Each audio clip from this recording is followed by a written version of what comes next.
Kalvakuntla డ్రామారావు alias KTR మరొకసారి Musi river front development మీద తన కుక్కబుద్ధిని ప్రదర్శించుకుంటా కుట్రలు చేసుకుంటా కుతంత్రాలు చేసుకుంటా ఇటీవల కేంద్ర ప్రభుత్వం నుంచి కేంద్ర రక్షణ శాఖ నుండి కూడా మూసీ రివర్ ఫ్రంట్ డెవలప్మెంట్కు అనుమతులు రావడంతో జీర్ణించుకోలేకపోయినటువంటి ఈ పార్ట్ టైం పొలిటీషియన్ మరొకసారి ప్రజల్ని రెచ్చగొట్టి హైదరాబాద్ మహానగరాన్ని అభివృద్ధి కాకుండా మూసీ రివర్ ఫ్రంట్ డెవలప్మెంట్ని అడ్డుకునే ప్రయత్నం చేస్తున్నాడు. చూడొచ్చు, అందులో భాగంగానే మూసీ విధ్వంసంతో మహాత్ముడి ఆత్మ ఘోషనంట. ఆదివారం బస్తీబాటలో హనుమాన్ నగర్ వాసులతో మాట్లాడుతున్న కేటీఆర్ అంట. మురికి కూపమైనటువంటి ఈ మూసీ నదిని ప్రక్షాళన చేసి ప్రపంచ స్థాయి టూరిజాన్ని డెవలప్మెంట్ చేసి ఆ ప్రాంతం మొత్తం ప్రపంచ పర్యాటక కేంద్రంగా ఈ రాష్ట్ర ప్రభుత్వం అభివృద్ధి చేస్తానంటే విధ్వంసం చేస్తున్నారు, మహాత్ముడి ఆత్మ ఘోషిస్తుందని చెప్పి చిల్లర మల్లర మాట్లాడుతున్నాడంటే మరి మనిషి అనాలనా పశువు అనాలనా, కడుపుకు అన్నం తింటాడా గడ్డి తింటాడా ఇక తెలియదుగా. నీ బాధ ఏంది? నేనేం బీకలేకపోయినా 10 ఏళ్ళు నేను అధికారంలో ఉండి చేయలేకపోయినా ఇక నేను చేయంది ఎవరు చేయొద్దు, నాకు దక్కంది ఎవరికి దక్కొద్దు, మేము చేయలేము కాబట్టి రేవంత్ రెడ్డి గారు కూడా చేయొద్దనే నీ కుట్ర ఏంది రామారావు? ఇదంతా డొంక తిరుగుడు వద్దు, సూటిగా సమాధానం చెప్పు. తెలంగాణ రాష్ట్రంలో హైదరాబాద్ మహానగరంలో మురికి కూపంగా మురికి గంధంగా దుర్గంధంగా మారినటువంటి మూసీ నదిని ప్రక్షాళన చేయాలనా వద్దా? రెండే రెండు చెప్పు. కానీ ఇదేంది? ఈ గుంతనక్క పని ఏంది? ఈ అడుకోవడం ఏంది? కాళ్ళలో కట్టెలు పెట్టకం ఏంది? ప్రజల్ని రెచ్చగొట్టకం ఏందిరా బాబు? మొన్నటికి మొన్న గత వానాకాలం రికార్డు స్థాయిలో వర్షాలు రావడంతో మూసీ నది పరివాహక ప్రాంతం మొత్తం ఫస్ట్ ఫ్లోర్ వరకు కూడా నీళ్ళు వచ్చి జనజీవనం మొత్తం అస్తవ్యస్తమైంది, స్తంభించిపోయింది.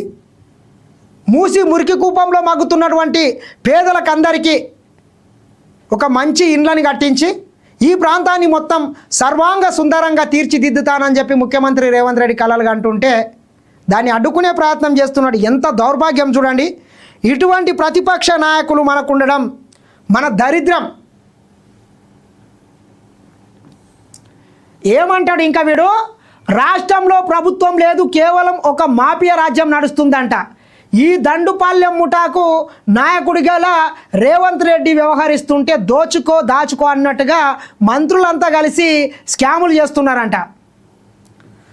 ఎవడు దోసుకున్నాడు, ఎవడు దాచుకున్నాడు, 10 ఏళ్ళు ఈ రాష్ట్రాన్ని ఎవడు విధ్వంసం చేసిండు, మిగులు బడ్జెట్తో కూడుకున్నటువంటి తెలంగాణ రాష్ట్రాన్ని మీ చేతిలో పెడితే కేవలం 9.5 ఏళ్ళ అధికారంలో ఉండి 8.5 లక్షల కోట్ల అప్పులు ఎవడు చేసిండు, ఎవని ఆస్తులు పెరిగినాయి, ఎవని పార్టీ అకౌంట్లో ఈరోజు అత్యధికంగా పైసలు ఉన్నాయో ఈ తెలంగాణ ప్రజలకు తెలుసు రామారావు. అమెరికాలో చిప్పలు కడుక్కుంటుంటివి, బాత్రూములు సాఫ్ చేసుకుంటుంటివి. ఈరోజు 1000 కోట్ల ఆస్తులు ఎక్కడికి వెళ్ళి వచ్చినాయి, అంతస్తులు ఎక్కడికి వెళ్ళి వచ్చినాయి. అగ్గిపెట్టే కూడా కొనడానికి దిక్కులేనటువంటి వాడు ఈరోజు అమెరికాలో వాళ్ళ పిల్లల్ని ఎట్లా చదివిపిస్తున్నాడు. బ్యూటీ పార్లర్ నడుపుకునేటటువంటి నీ చెల్లికి 100 కోట్ల ఆస్తులు అంతస్తులు ఈరోజు ఒక పార్టీని పెట్టే స్థాయికి ఎట్లా ఎదిగింది. నమస్తే తెలంగాణ పేపర్ ఎడికి వెళ్ళి వచ్చింది, టీ న్యూస్ ఎడికి వెళ్ళి వచ్చింది. 500-600 ఎకరాల ఫామ్ హౌజులు ఎక్కడికి వెళ్ళి వచ్చినాయి. జన్వాడలో నీ ఫామ్ హౌస్ ఎక్కడికి వెళ్ళి వచ్చింది. నీవు దోసుకొని దాచుకొని 1000 కోట్ల కుంభకోణం చేసి 1,00,000 కోట్లకు పైగా వెచ్చించి కాళేశ్వరం కడితే అది 3 ఏళ్ళు కాకన్నా ముందే కుప్ప ఊలిపోయి కూలేశ్వరం అయింది. నీవు వచ్చి స్కామ్ల గురించి స్కీమ్ల గురించి మాట్లాడితే దయ్యాలు వేదాలు వల్లించినట్లు ఉంటుంది రామారావు. నీ డ్రామా కట్టిపెట్టు. డ్రామా చేస్తే ఇక్కడ నమ్మడానికి తెలంగాణ ప్రజల అమాయకులు గారు. రామారావు నీ గుర్తుపెట్టుకో.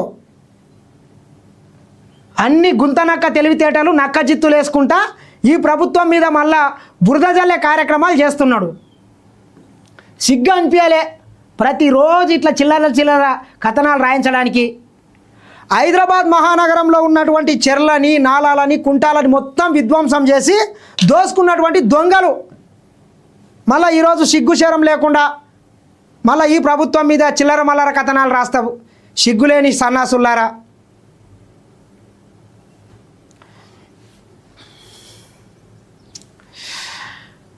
పవన్ కామెంట్స్ ఐటమ్ సాంగ్స్ అంట. ఆయన మాట్లాడే మాటలకు చేతలకు పొంతన ఉండదు.